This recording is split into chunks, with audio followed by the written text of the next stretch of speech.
Hello everyone, my name is Jason Schreier, and today we are playing Final Fantasy II. Not to be confused for Final Fantasy IV, which was called Final Fantasy II when it came out here. Square. What are we going to do with you? Anyway, this is the beginning of the game. As you can see, this is my party of Kirks, and we are getting our behinds kicked. When you start the game, you get a character creation screen where you get to name all your characters, and then you just are thrown right away into this battle, which is a fitting way to start such a dark game, a tough game, a game that'll keep kicking your ass over and over again. So it's got to start off by just kicking your ass. As you can see, we just died, and this is a battle you're not supposed to win. That's part of the story, that you just get killed by these Empire soldiers, and then you wake up here. So we are playing the NES version. I believe this is a version that was supposed to be released in the US, but for various reasons was not. And we are hanging out. This is the Rebellion HQ where we just woke up and we don't really know what's going on. We're going to walk through the game a little bit. So as you can see, the graphics are very NES style. A lot of stuff has been borrowed from the first Final Fantasy and iterated on. That chest icon in the bottom looks the same. The main character looks like a fighter from the original Final Fantasy, but there's a lot of stuff that's different about this game. That's not to say it's worth playing today, because it's probably not, but there is a lot of interesting stuff. For example, the password we just got, Ivy. So there's this interesting system where you can learn keywords from people, such as Ivy. And then you can go up to other people and ask them about those keywords. So we can go to this dude, Mingwu, and ask him about Ivy. And he says, yes, use the password. He gets really excited when you do that. So it's a really interesting system, and you have to keep using that throughout the game to talk with people and learn things and stuff. I almost wish they had used that for another Final Fantasy game, because I actually really like the system, but no, the agitating point of Rebellion. The translation in this version of the game is interesting. It's not very good, but it is very funny, as we'll see quite a bit. Yeah, this is one of those old school NES games where you can talk to the ground. So you can tell this is an important character, because you can ask him about keywords and learn keywords for him, but he won't be important until later in the game. Anyway, as you can tell if you watched our Final Fantasy retrospective, or if you've played this game or played all the NES games, the graphics and the towns and the icons, they look a lot like the first Final Fantasy game. You can actually go into... I was disguising as an ordinary old man. Well, he got us. You can go into the shops, unlike the first Final Fantasy game, where you just kind of navigate through menu screens. This is our party. We lost Kirk 2. Rest in peace, Kirk 2. He might come back later in the game. We're only going to play through 20 minutes or so. Let's see. Kirk 4. We'll equip this to Kirk 4. Anyway, so you can walk into the shops, you don't have to.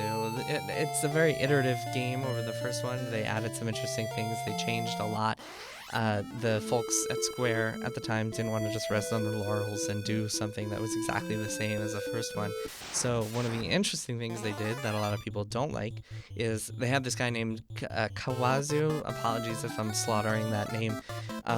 But he actually went on to create the Saga series, which will make sense to you if you've played any of those games, because in this game, rather than leveling up traditionally like you did in the first Final Fantasy, you level up your stats, and the way you do that is by using those stats in battle. So if you attack a lot and you're good at attacking, you gain strength. If you get hit a lot, you gain hit points.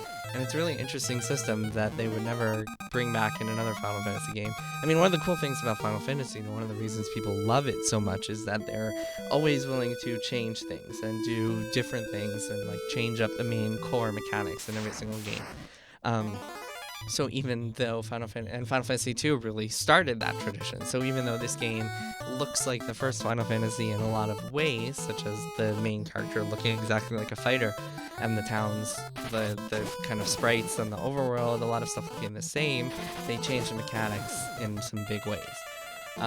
So yeah, no level ups, very similar to the Saga series.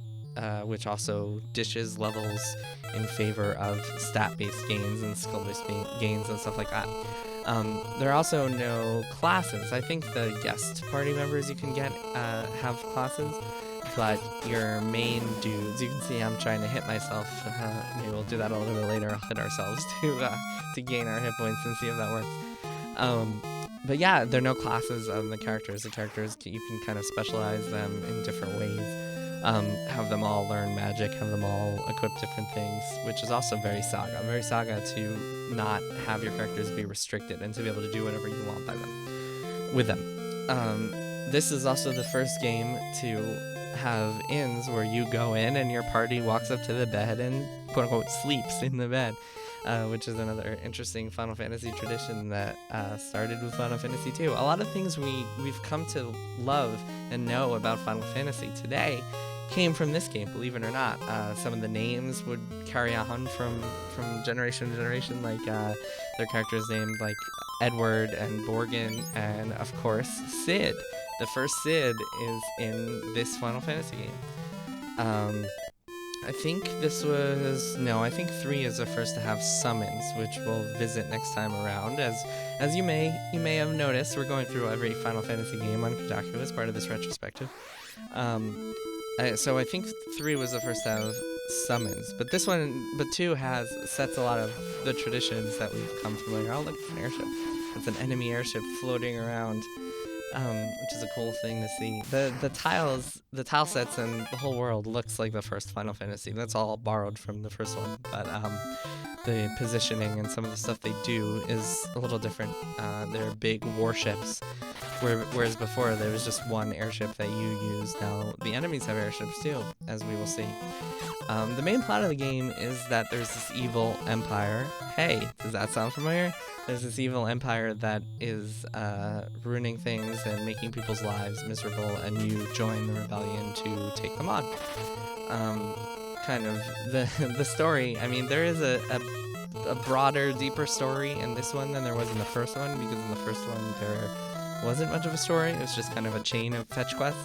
This one is similar in terms of fetch quests, like you have to go and get items and learn keywords and stuff like that. But there's actually a story, and people die, and there's emotions, as we will see very shortly as we sneak into this town that's been controlled by the Empire. Like right now, as you saw in the first town, we were told to go to this town called Finn and scope it out, which we will do. Man, random encounters. It's funny playing games. Like, I love that kind of old school JRPG style. I've actually been playing a lot of Bravely Second, which lets you turn off random encounters, which is nice. But yeah, the invisible random encounters, they can feel like such a chore, where it feels like you have to run away just to make progress on the map.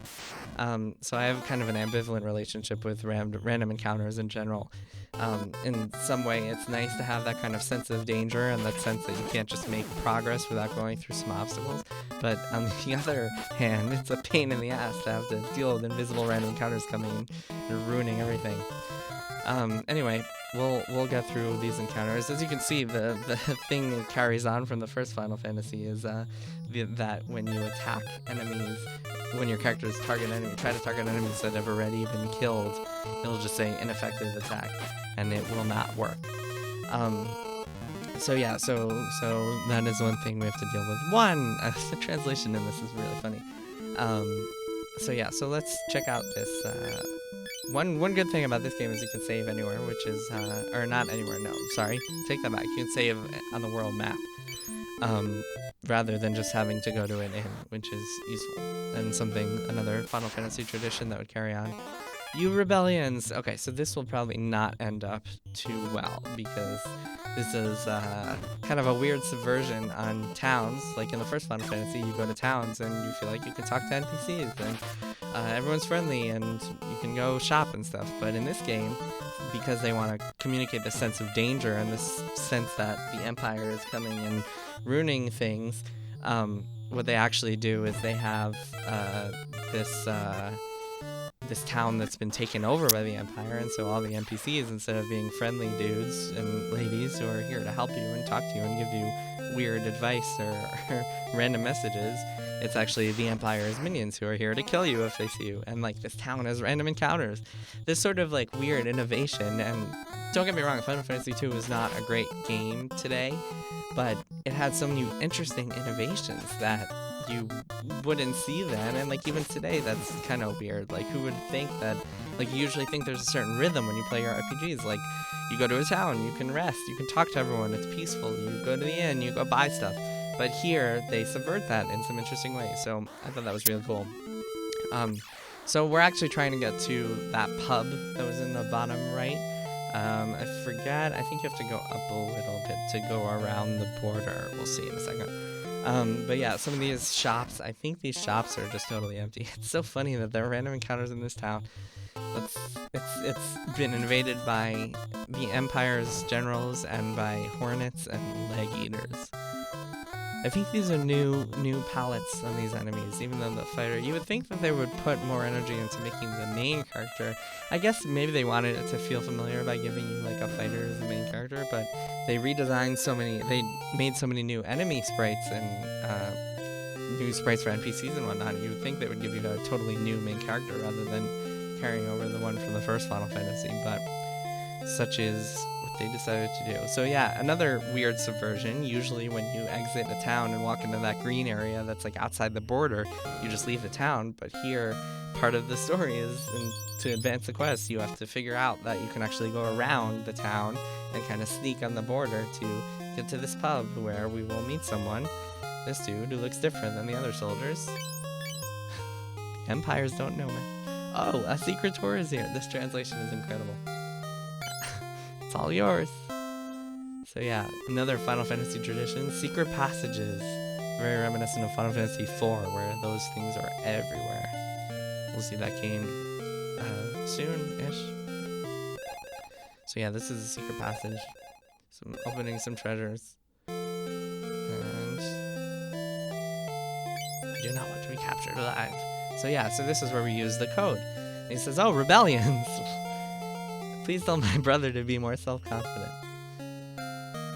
So yeah, so this is his kind of dying speech. It's very sad. Well, no, do not tell her this. I am dying. She should love someone else. It's really sad. Really emotional.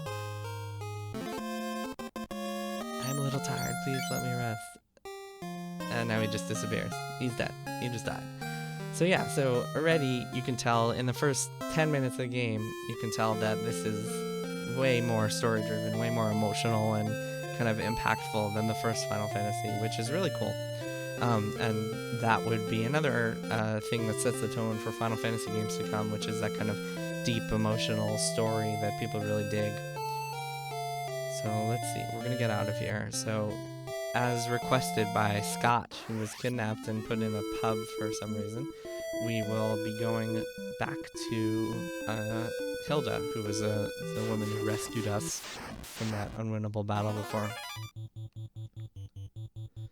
Man, more random encounters. I like Kirk 3's outfit, her bikini.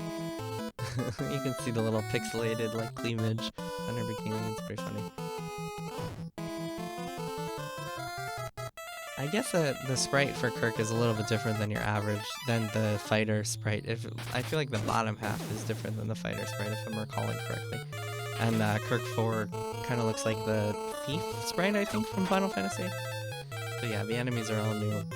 See if we gain any stats from this battle. I feel like we haven't gained any. I remember it's very random, so it can be part of what makes this game kind of unplayable today is the stat mechanic and how it's kind of random when you gain stats, and you can find yourself totally unprepared if the random number generator doesn't treat you right. You can wind up on boss battles where they're really tough unless you go and grind forever, and grinding is no fun.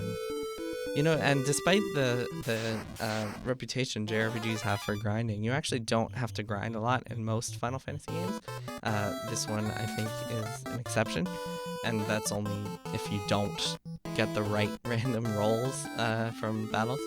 So yeah, we're just going to run away, because I just want to do a little bit of running around.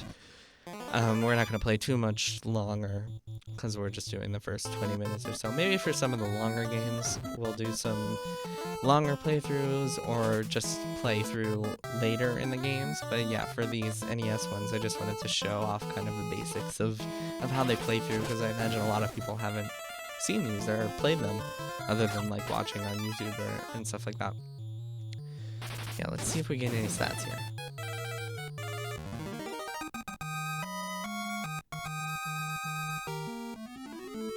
Nope. No luck. Man, ugh, random encounters everywhere. The battle music, by the way, is really good.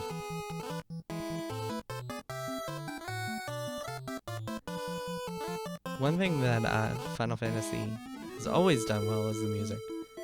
And you saw that in the first Final Fantasy when we played through that the music is just excellent. In this one, it's also really good. The overworld theme is kind of haunting, and the battle theme is kind of that really peppy bass line and that really catchy melody. I really like it. But we will still run from these battles because they are a pain. Alright, let's go back to the town. If these enemies will ever leave us alone. This is another thing that's based on a random generator, so you might get attacked every 5 steps, or you might not get attacked for a while. Oh man, look at Kirk 3 bending over and showing us their cleavage. That's pretty funny.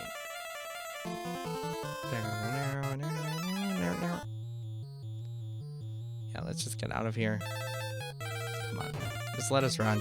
Come on, game. Come on, random number generator. Just let us run. The enemies can run. Jeez. I feel like at this point we might as well just kill them all, since half of them ran away. Ugh. Another thing is you miss a lot because it's this game more than any other Final Fantasy is very RNG heavy. So the missing seeds are part of it. I wonder if I feel like I might be wrong about this, but I feel like you might get penalized if you miss too much. Like, I know there's that you can lose stats, like your stats can go down. Let's see how vitality up, HP up, vitality up, HP up. So that's, I just guess we got hit enough in that battle to get some hit points. To get some hit point boosts. Now let's save the game. I like that you can save anywhere, or anywhere on the world map. It makes a big deal. So yeah, so let's go to Hilda after we rest up.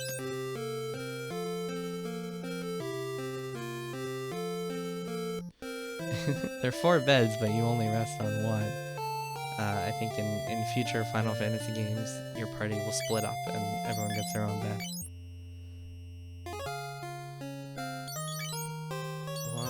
We can show him the ring. Oh, he said such thing. I guess you can't advance the plot here. You have to go to Hilda first. Gordon, by the way, was the original name for Edward, and I think is the name in Japan for Edward in Final Fantasy IV. So that's another name that's been carried over. There's nothing in here other than Final Fantasy music. This is where you come if you just want to hang out and listen to fun. Like, everyone in the town just goes in there and it's just like, yeah, let's listen to some piano arpeggios.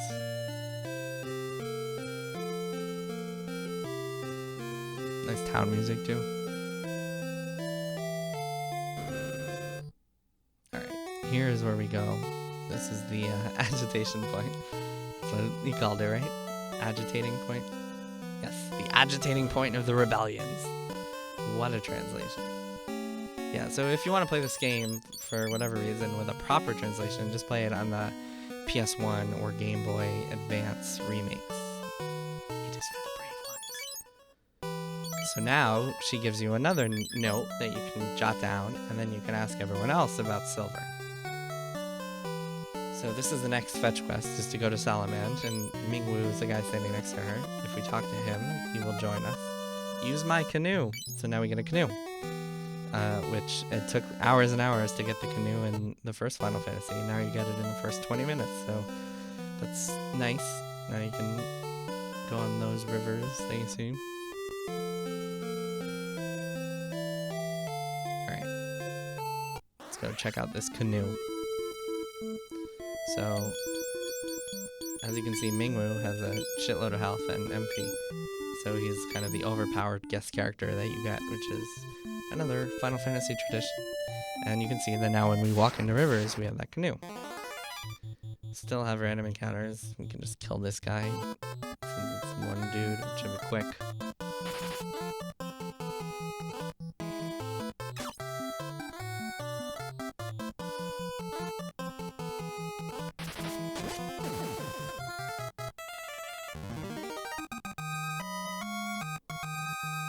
Let's see if we got any stats for that. No. Not enough happened. So yeah, so you can see our little canoe. I really like the graphics there. And I don't think we're gonna play much longer, so maybe I'll just mess around. I don't even know. I remember most of the Final Fantasies pretty well, but I don't remember exactly where to go here. But we're gonna pretty much stop soon anyway, because we've already played for like 21 minutes or so. Let's just crush through this, guys. I really want to see if we like lose stats. I want to see what that looks like. Unless I missed it before. So yeah, so this is another town. Want to take a ship? Sure, let's take a ship. Why not? Let's just see where we go. If I remember correctly, I think in this Final Fantasy 2, there are a few different paths you can take, and it's kind of non-linear in a way that other Final Fantasy games aren't. So you can wind up going somewhere and just like running into tough battles. Let's see if we find any here. No, these look like the same enemies we fought before. But yeah, I think you can wind up just getting yourself randomly killed because you walked into an area where the enemies are too tough and they're just like, see ya. These enemies are not tough. But yeah, so this is Final Fantasy 2. It is kind of known as the black sheep of the Final Fantasy games for good reason. Sprinter, let's see if this guy's tough enough to beat us, or if we can just destroy him. I think, I don't remember where you're supposed to go. You're supposed to go to the town of Salamander next, but I don't remember exactly where on the map it is.